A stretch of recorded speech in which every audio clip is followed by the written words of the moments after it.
A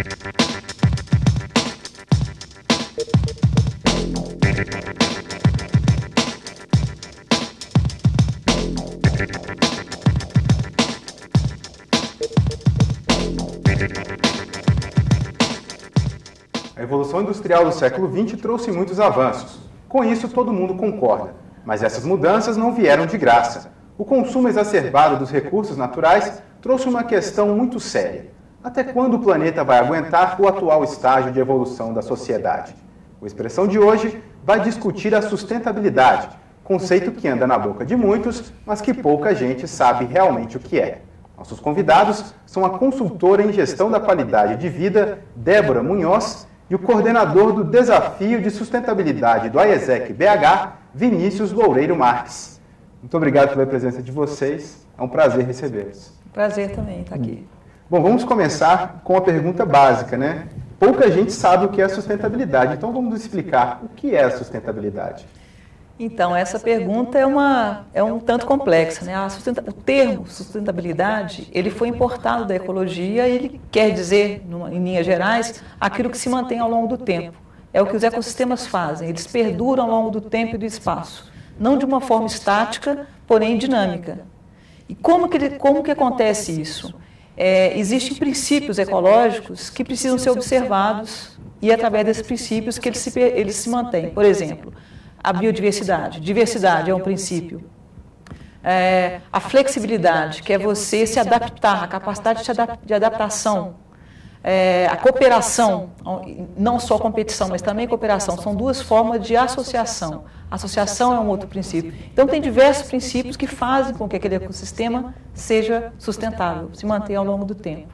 Vinícius, explica para a gente o que é esse desafio de sustentabilidade. Bom, o Desafio de Sustentabilidade, agora está na 3ª edição. Ele foi criado pela AESEC, em parceria com o Banco Real, o atual Grupo Santander, e a Artemisia, para buscar soluções para empresas que têm foco em produtos sociais, produtos ambientais. E agora na 3ª edição, cada escritório da AESEC BH tem a oportunidade de disputar entre si, são 27 escritórios no Brasil, disputar entre si para ver quem consegue a melhor solução e também envolver a sociedade e a AESEC na discussão sobre sustentabilidade. Então, agora, a empresa que trabalhamos é Ecosistemas, que produz o cálculo de pegada ecológica e soluções para empresas em todo o Brasil. Bom, recentemente houve aqui em Belo Horizonte um seminário, o Seminário de Práticas Sustentáveis. Qual a importância de eventos como esse para as pessoas descobrirem mesmo a sustentabilidade? Então, a proposta desse evento foi exatamente trazer para a sociedade uma discussão mais aprofundada sobre os diferentes níveis. Você me perguntou o que é a tal da sustentabilidade. Quais são os diferentes níveis em que ela pode se expressar dentro de uma organização. Então, não é só uma questão de você reciclar, é uma questão de repensar valores, é uma questão de repensar as relações entre a empresa, tanto da empresa com os funcionários, com os seus fornecedores, com a sociedade. Então, esse seminário ele trouxe 4 visões, né? Ele trouxe, eu falei sobre a questão da liderança, a sustentabilidade como uma escolha da liderança.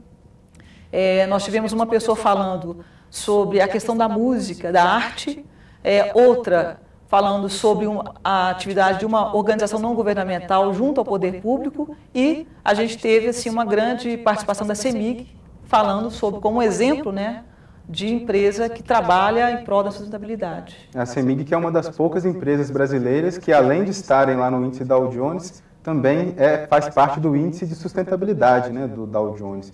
Isso é uma coisa muito interessante, as empresas, até para conseguirem vender hoje, têm que ser sustentáveis, né?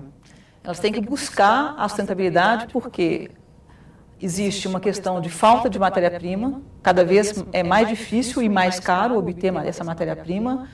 Nós temos conflitos, né, desde conflitos sociais internos no Brasil, como conflito entre nações, é uma questão que precisa ser considerada também, a escassez de água, a questão energética. Então, assim, as empresas estão sendo forçadas a implantar essa outra ótica na sua gestão, no seu cotidiano. Vinícius, e as soluções que vocês encontram no desafio de sustentabilidade do AESEC, elas são implantadas nas empresas? São. Todas as soluções buscadas pelos times são apresentadas não só para a empresa, que vai ser auxiliada, mas também para a AESEC, a Artemisia e o Grupo Santander, para serem avaliadas, se verem quais são as mais viáveis, as melhores, mas todas elas são passadas para a empresa. E com essas soluções, com esses inputs que a gente consegue também nos eventos, nas discussões que a gente promove, a empresa pode ver o que é melhor para ela, onde ela pode ser solucionada. E para solucionar, vem um intercambista da ESEC, porque a ESEC é global, vem uma pessoa de outro país para ajudar na implantação disso aqui, que vai acontecer no ano que vem. Você tem algum exemplo, algum case que vocês implantaram e já deu certo, funciona? Bom, a ESEC já está no terceiro desafio de sustentabilidade, né? Nos 2 anteriores, a equipe de Belo Horizonte conseguiu vencer o desafio com a melhor proposta, e então já está sendo implantado na Gastromotiva de São Paulo as medidas estabelecidas pela ESEC BH, e também tem projetos para trabalhar com mineração aqui em Belo Horizonte. Atualmente estamos trabalhando com a Asmari aqui em Belo Horizonte para solucionar os problemas também deles de como desenvolver a organização. Qual é o problema, por exemplo, da Asmari? O que ela sente mais dificuldade? Até porque é uma cooperativa de catadores de papel, de lixo, né? Exatamente, eles estão do lado da sustentabilidade, reciclando. Qual é o problema deles? O problema da Asmari é muito da organização mesmo, da administração, de como expandir, de como se organizar para crescer. Então, a ESEC BH busca ajudar no projeto deles, vendo o que eles precisam e trazer pessoas capacitadas, jovens de outro país, com outras visões, para buscar solucionar, reestruturar a administração deles mesmo para conseguir esse crescimento, ter novas ideias, colocar em prática as medidas que eles mesmos já promovem. Débora, a gente falou aqui então da Asmari. Qual que é a importância dentro desse processo de sustentabilidade, não só no Brasil, mas no planeta como um todo? Afinal de contas, qualquer coisa que você polua, que você consuma em qualquer parte do planeta, vai também influenciar nas outras partes do planeta quase que igualmente, né? Qual que é a importância da reciclagem nesse processo? Então, a reciclagem implica em você, ao invés de você extrair mais recursos, você já aproveitar aquilo que foi retirado e reintroduzi-lo no processo, ao invés de simplesmente você usar algum material e dispor em algum lixão ou algum aterro sanitário. Então, você está reduzindo o impacto. Mas é sempre bom lembrar que a reciclagem é o último R. O primeiro R é repensar. Repensar a tecnologia, repensar valores, repensar o design, que é o projeto. Reduzir o consumo e, por último, reciclar. Agora, é muito fácil falar em reduzir o consumo, mas se nós ligarmos a televisão, veremos propagandas e mais propagandas, incentivando as pessoas a comprar, comprar e comprar. Como vencer essa barreira da publicidade e do capitalismo, da roda do capitalismo, que, segundo muitos, tem que girar? Então, nessa questão do repensar, do redesign dessas cadeias produtivas, existe uma questão que é de repensar a forma com que uma empresa leva ao público o conhecimento do seu produto. Então, a publicidade ela tem que repensar como ela estabelece esse diálogo. Então, eu estou convencendo uma pessoa a comprar para atender uma necessidade real, ou a necessidade ela é criada, ela é forjada, ela é imprimida nas pessoas. A gente vive hoje numa cultura onde você é feliz pelo que você tem, não pelo que você é. Quando o público também, quando nós, consumidores, porque também nós temos um grande peso nesse processo, quando a gente olha realmente quais são as nossas necessidades básicas, essenciais, a gente percebe que a gente precisa de menos, muito menos do que realmente precisamos consumir hoje, ou o que nos dizem para consumir. E esse uso e essa necessidade para ser atendida não quer dizer que você tem que voltar à idade das cavernas, como a gente ouve algumas pessoas dizer. Então, eu preciso de morar bem, eu preciso de vestir bem, de comer bem.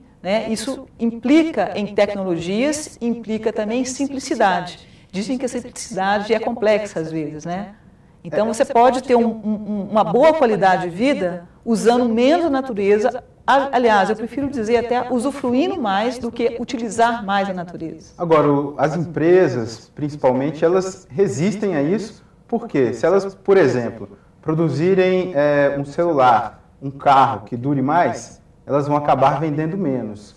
Como convencê-las, então, de produzir esses produtos mais duráveis? Então, na verdade, isso já, de certa forma, já começa a acontecer. As empresas estão migrando A gente está entrando numa era chamada era do ciclo de vida de produtos.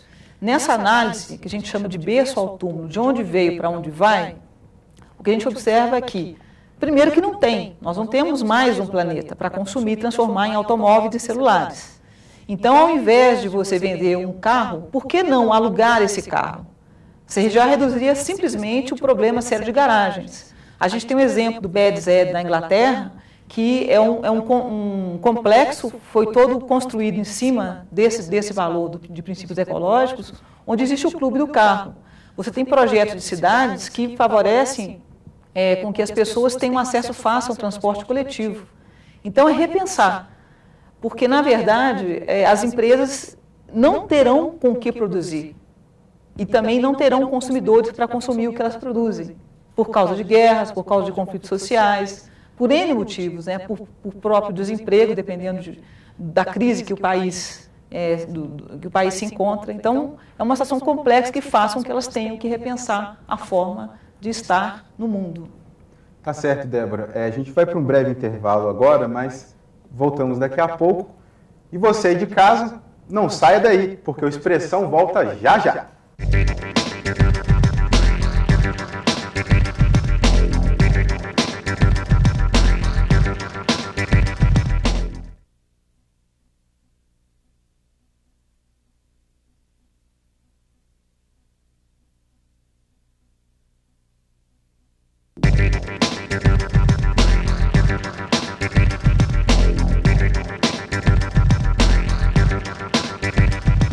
Sustentabilidade. Esse é o tema do Expressão de hoje. Comigo aqui no estúdio estão a consultora em gestão da qualidade de vida, Débora Munhoz, e o coordenador do Desafio de Sustentabilidade do AESEC BH, Vinícius Loureiro Marques. Bom, vamos voltar aqui ao assunto. Vinícius, qual é o papel da AESEC, além do Desafio de Sustentabilidade? Qual o papel dela na sustentabilidade? Bom, a AESEC ela foi criada no pós-guerra, foi criada na Europa com o objetivo de promover intercâmbios culturais, a fim de promover a paz no mundo e uma melhor interação entre os países. E ela foi crescendo e foi desenvolvendo isso, os valores dela. Então, o produto da AESEC justamente são as pessoas que ela desenvolve. Então, ela trabalha com jovens, ativando a liderança dele através de treinamentos, de viagens internacionais, e para promover esses valores que a AESEC prega, de sustentabilidade, de paz no mundo, de igualdade. E o objetivo dela é justamente formar esse jovem para quando no futuro ele assumir posições de liderança, seja em empresas, em governos, ele consiga levar à frente e passar esses valores. E como é que funcionam esses intercâmbios internacionais? Bom, tem intercâmbios profissionais e intercâmbios de desenvolvimento. Então, ou ele pode ir para trabalhar numa empresa, para desenvolver as habilidades profissionais dele, ou ele pode fazer intercâmbios sociais, trabalhar em ONGs, em governos, em programas para gerar impacto nesses programas. Eu mesmo fui para um intercâmbio social na Polônia, onde eu trabalhei com comunicação intercultural, ajudando as pessoas, as jovens poloneses a terem esse conhecimento de diversidade cultural e como lidar com essa diversidade cultural. Então a gente recebe também no Brasil pessoas de vários países para trabalhar em ONGs, trabalhar em projetos sociais, onde eles possam ajudar em vários aspectos, administração, comunicação, marketing e desenvolver essas comunidades. E Débora, já que falamos do mundo, como está a sustentabilidade ao redor do globo? Essa é uma pergunta, bom, acho que não precisa dizer muito, né? Ela está em risco. Esse é um sentimento global, né, das pessoas que trabalham na área, das pessoas que se envolvem, que leem a respeito do assunto.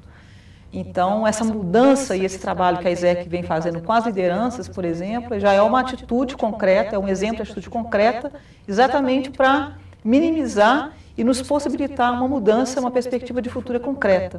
Agora, nós temos países que têm mais políticas de sustentabilidade, outros que têm menos. Qual é o destaque aí ao redor do mundo de um país que seja assim, tenha programas, utilize energia limpa?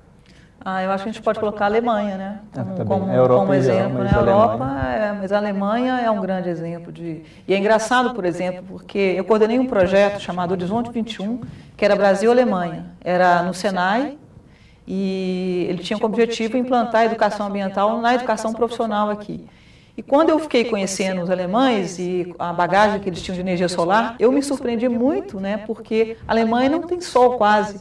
Eles usam várias experiências, mas nos vizinhos, né? Principalmente na Espanha. Na Espanha, Isso é incrível. Como um país que não tem sol é líder mundial nessa tecnologia e desenvolve essa capacidade, inclusive, de vir para o Brasil, que é um país tão solar, tão rico, a usar o seu próprio recurso. Isso me encantou muito, assim, né? Ao mesmo tempo que me impressiona. Nós somos muito ricos enquanto nação, nós somos uma população extremamente rica em criatividade, mas nós temos que levar mais a sério esses nossos talentos para poder implementar ações concretas aqui no Brasil. A sustentabilidade ela está em pequenas coisas, por exemplo, as pessoas podem deixar de usar as sacolas plásticas. O que mais as pessoas podem pensar para tornar o dia a dia delas mais sustentável? Então, são coisas simples, por exemplo, celular. Celular, eu não preciso trocar um celular a cada ano.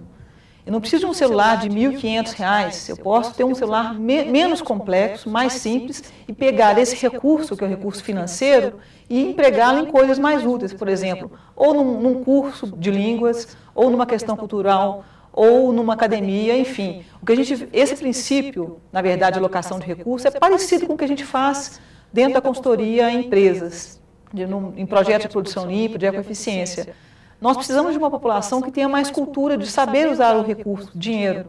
Então, a questão do celular é a questão das roupas. Tem várias roupas no armário que são recursos estocados.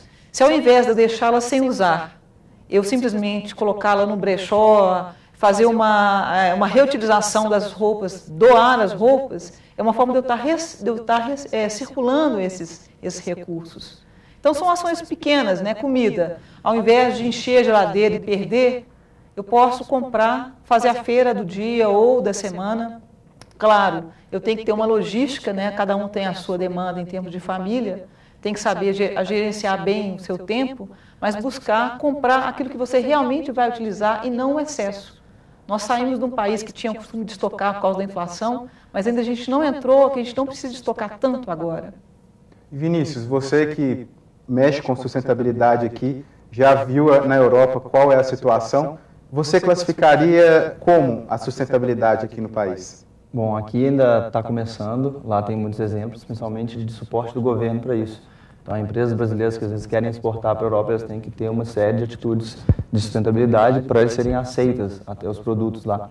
Então, tem muita coisa para aprender lá, mas a gente pode desenvolver adaptado à nossa realidade, que é uma realidade também diferente. Eles são muito mais limitados em questão de recursos do que nós. Então, mas são coisas importantes. A relação do consumidor lá é muito mais consciente. As pessoas não utilizam sacolas plásticas, até elas são cobradas nos mercados, as pessoas reutilizam as sacolas. Tem muitos mercados também que recolhem embalagens, porque nos produtos diários que a gente usa, tem muita embalagem extra que só serve para gerar lixo. Quando você compra uma pasta de dente, você vai usar o tubo, você não vai usar a caixa que ela é envolvida. A primeira coisa que você faz quando chega em casa é pegar e descartar aquela embalagem. Então, saber realmente administrar essas embalagens extras, e já é uma coisa cultural na Europa que tem que ser trazido para cá. Aos poucos está vindo, mas ainda é bem complicado. Mas a única barreira que existe à sustentabilidade aqui no Brasil é a cultura ou tem alguma outra coisa também? Eu diria que o principal é a cultura, porque na cultura se faz o voto. Do voto se vota as leis, né? Se transformam em leis. E as leis, novamente, impactam a cultura. Mas a questão dos impostos nossos é uma questão crítica, né? Nós somos um país com uma quantidade imensa de impostos. Isso dificulta demais as empresas a terem ações, a investirem mais, a repensarem melhor os seus processos. Nós precisamos de ter um país com menos impostos e o dinheiro sendo usado realmente como deveria, retornando à população. Bom, já que falamos de política, vamos então a um assunto que acho que é de interesse de todos os belo-horizontinos. O transporte público em Belo Horizonte ele não é nada sustentável, né? Por que ainda não se pensa num transporte sustentável? Continuam com a insistência do transporte rodoviário, não rodoviário, mas transporte em vias rodoviárias? Então, de novo, né, a questão da cultura. Nossa população ainda não tem isso como uma tônica. Eu visitei os sites dos candidatos no segundo turno e a gente percebe, por exemplo, que nenhum dos candidatos, aliás, o único que tinha essa enquete, a questão ambiental correspondia a 5%, ela era a última, se não me engano, ela penúltima, a cultura era o o último ponto mais votado pela população. Então, a população que não exige do seu representante que ele tenha esse pensamento e que ele execute com o dinheiro que nós pagamos de impostos, ela realmente não vai ter um transporte público de qualidade. Só uma observação, se você pegar e tirar uma foto hoje, registrar o que acontece na Antônio Carlos, ela é uma avenida que está ficando boa para os carros, mas não para as pessoas. Então, essas decisões de coletividade, elas precisam ser pensadas por múltiplos olhares, e a população ela tem realmente que ter essa cultura introjetada para cobrar de quem executa, de quem faz as obras, de quem planeja e de quem mexe com nossos impostos. Cada vez há menos espaços comuns para as pessoas se conviverem mesmo, né? Você perde as praças, você perde a tranquilidade das ruas. Então, uma das coisas que mais me impressionou nesse aspecto arquitetônico, vamos colocar assim, se você observa a nossa cultura mineira, nós somos uma cultura da cozinha, as relações acontecem na cozinha. E a arquitetura, ela fez dos prédios, né, ela na verdade, ela sumiu com a cozinha. Não se come mais junto, né? Então, as relações são cada vez mais solitárias. Na verdade, não se pode falar em relações solitárias, né? Mas assim, você não tem quase relações, né? A conversa de pai, filho, mãe, irmãos. Então, isso é um problema que também se reflete no espaço público, no espaço da cidade. Mas o governo brasileiro, ou algum governo estadual, mas vamos falar do governo federal, porque fica mais fácil. Ele não é sustentável? Ele não pensa em sustentabilidade? Bom, ainda não é pensado, principalmente porque a sustentabilidade tem que ser pensada a médio e longo prazo. Não são atitudes tão de curto prazo. E o governo tem essa vício de trabalhar só durante o mandato. Então, tem que ser trabalhado de forma melhor para tornar o país eficiente a um futuro. Então, quando você fala de transporte público, vamos pensar em transportes eficientes, que utilizam energia limpa. Na produção de energia, o Brasil tem capacidade de produzir energia limpa, seja solar, eólica. Então, tem que ser valorizado, incentivado essas políticas. E o governo não fazer isso, ele se torna também não a favor da sustentabilidade. Agora, Débora, como convencer as empresas a se tornar sustentáveis?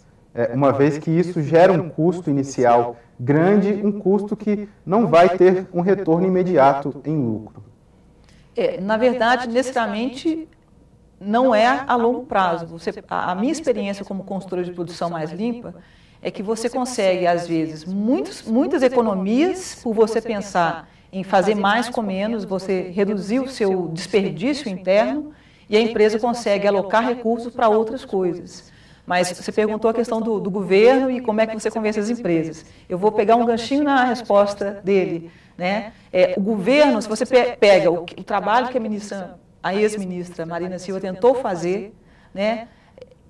É interessantíssimo o programa. Agora, como é difícil você ter um diálogo entre os ministérios.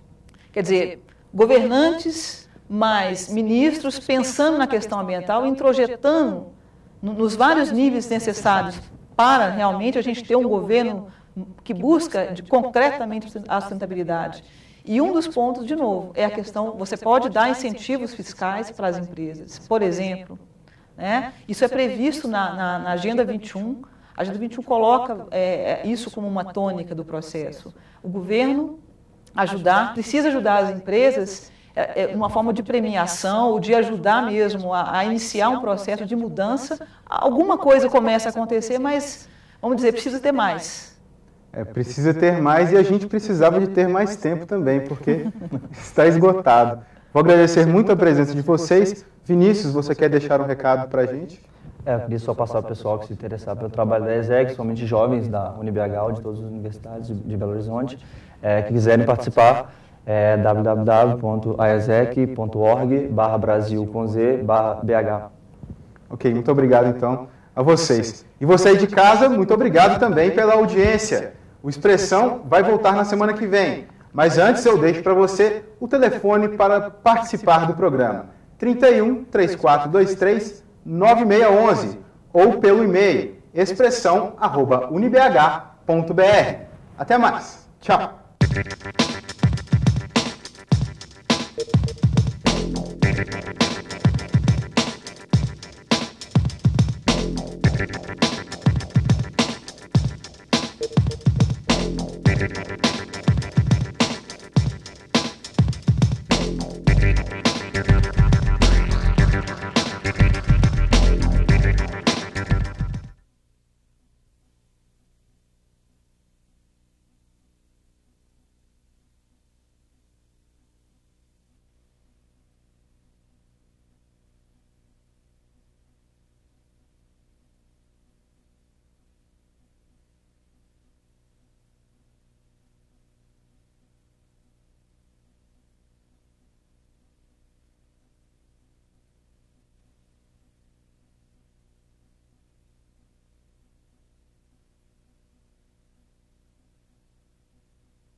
A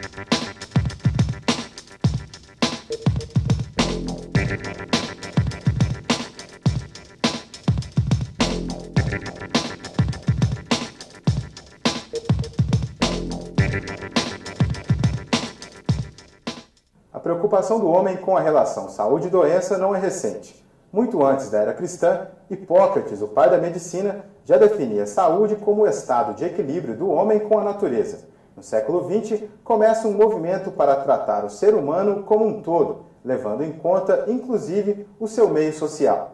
Esta é a proposta da terapia holística, ou das terapias alternativas. E para falar sobre o assunto, o Expressão de hoje traz o terapeuta oriental José Soares da Trindade. É um prazer receber